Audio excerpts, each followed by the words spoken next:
ہر طرف بتوں کی پرستش ہے، نمرود کے مجسمے بنے ہوئے ہیں اور لوگ ان کی پوجا پاٹ کرتے ہیں۔ اب ابراہیم کا امتحان ہے کہ کیا اس ماحول کے اندر وہ ان کی طرف جھکاؤ کرتا ہے، لیکن جناب ابراہیم کہتے ہیں کہ ان تماثیل کے آگے تم آسن مارے بیٹھے ہو، جو اپنا دفاع بھی نہیں کر سکتے اور اپنی ضرورت کی تکمیل بھی نہیں کر سکتے، تمہاری ضرورتوں کو کیسے پورا کریں گے؟ تو یہ میرے رب نہیں ہو سکتے۔ شمس و قمر کو، چاند کو، سورج کو، ستاروں کو پوجتے ہو، اچھا یہ چاند، یہ ستارے رب ہے؟ تو جب ڈوب گئے تو کہا کہ جو ڈوبنے والے ہیں وہ میرے رب تو نہیں ہو سکتے، مجھے رب کی ضرورت پڑ جائے، رب ڈوبا ہوا ہو تو مجھے تو وہ چاہیے جو ہر وقت حاضر ہو، تو میں تو اس رب کی پوجا نہیں کر سکتا۔ یہ ان کے شعور کا امتحان تھا اور اس شعوری امتحان میں پورے نکلے۔ پھر اس کے بعد اگلا امتحان تھا کہ وہ اس شعور کو بیان کرنے کی طاقت بھی رکھتے ہیں کہ نہیں۔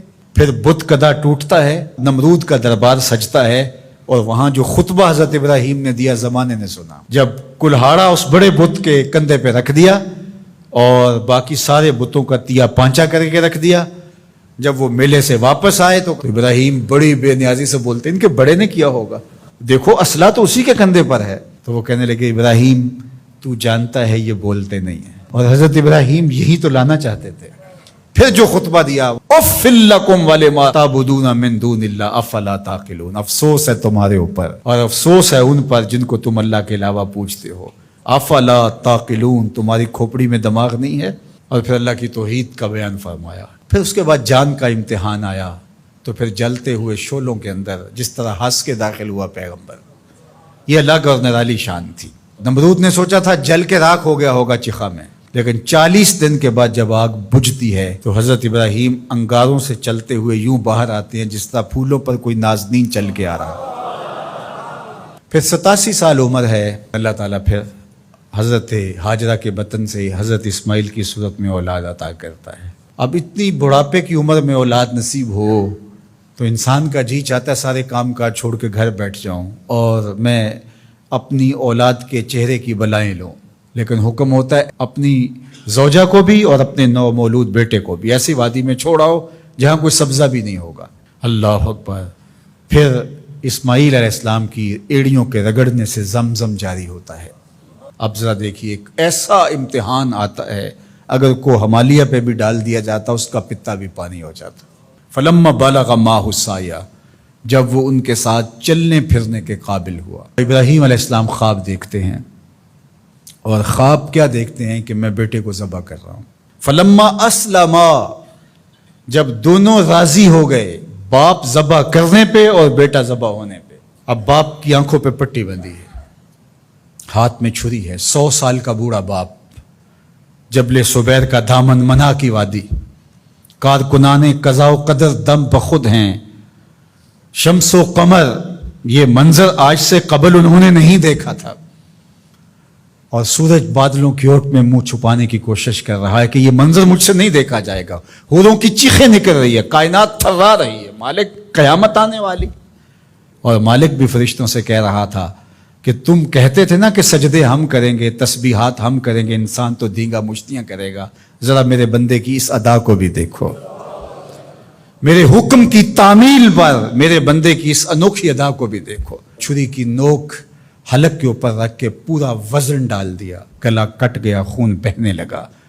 ابراہیم علیہ السلام ایک عجیب کیفیت میں، کیا کیفیت ہو سکتی ہے، میرے پاس تو لفظ نہیں ہے۔ اللہ اکبر۔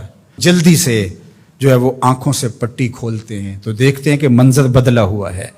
بیٹا سمجھ کے جس کو ذبح کیا وہ تو دمبا تھا، اور اسماعیل علیہ السلام پاس کھڑے مسکرا رہے ہیں، اور پاس حضرت جبریل امین بھی کھڑے ہیں۔ یہ اس بات کا عملی ثبوت ہے یہ وہ دمبا لے کے آئے۔ تو بے ساختہ جناب ابراہیم علیہ السلام کی زبان پر جو لفظ آیا وہ یہ تھا، اللہ اکبر، اللہ اکبر۔ تو حضرت اسماعیل بولے لا الہ الا اللہ واللہ اکبر۔ پاس کھڑے جبریل بولے اللہ اکبر وللہ الحمد۔ اللہ نے کہا اے ابراہیم تمہاری قربانی کی سنت کو بھی قیامت تک جاری رکھیں گے، تمہاری زبانوں سے نکلے ہوئے جملے بھی مرنے نہیں دیں گے۔ وَنَادَيْنَاهُ أَن يَا إِبْرَاهِيمُ قَدْ صَدَّقْتَ الرُّؤْيَا إِنَّا كَذَلِكَ نَجْزِي الْمُحْسِنِينَ۔ اس حال میں ہم نے ندا دی ابراہیم تو نے واقعی خواب پورا کر دکھایا۔ إِنَّ هَذَا لَهُوَ الْبَلَاءُ الْمُبِينُ۔ اللہ فرماتا ہے یہ بہت بڑا امتحان تھا، یہ چھوٹا امتحان نہیں تھا۔ اور پھر میرا رب رب ہو کے کیا کہتا ہے؟ سلام علی ابراہیم، اے ابراہیم تیرے اوپر سلامتیاں نازل ہو۔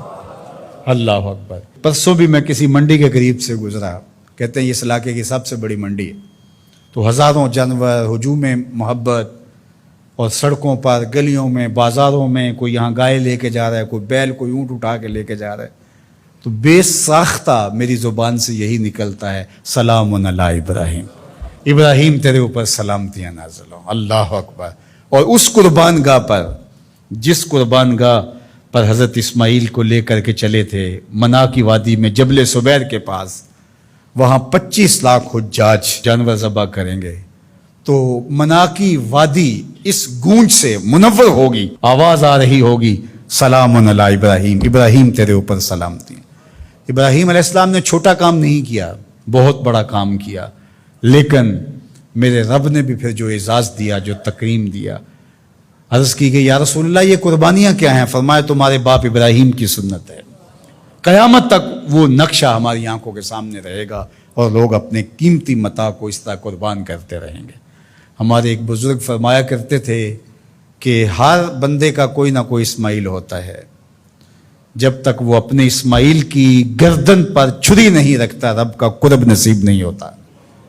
تو اپنی عزیز ترین متاع اللہ کی راہ میں قربان کرنے کا موقع آ جائے، وہ جان ہو، وہ اولاد ہو، وہ مال ہو، وہ منصب ہو، جب حالات تقاضا کریں اور آپ کو لگے کہ میرے مالک کا مجھ سے یہ تقاضا ہے، تو راہ خدا کے اندر قربان کرنے کا جب یہ جذبہ اس لیول تک پہنچ جائے، تو پھر آپ اس نور سے مالا مال ہوتے ہیں، اس فیض سے فیض یاب ہوتے ہیں۔ ہمارے لیے یہ واقعات اس لیے رکھے، ہم تو چھوٹے چھوٹے امتحانوں سے ڈر جاتے ہیں، ہمیں بڑے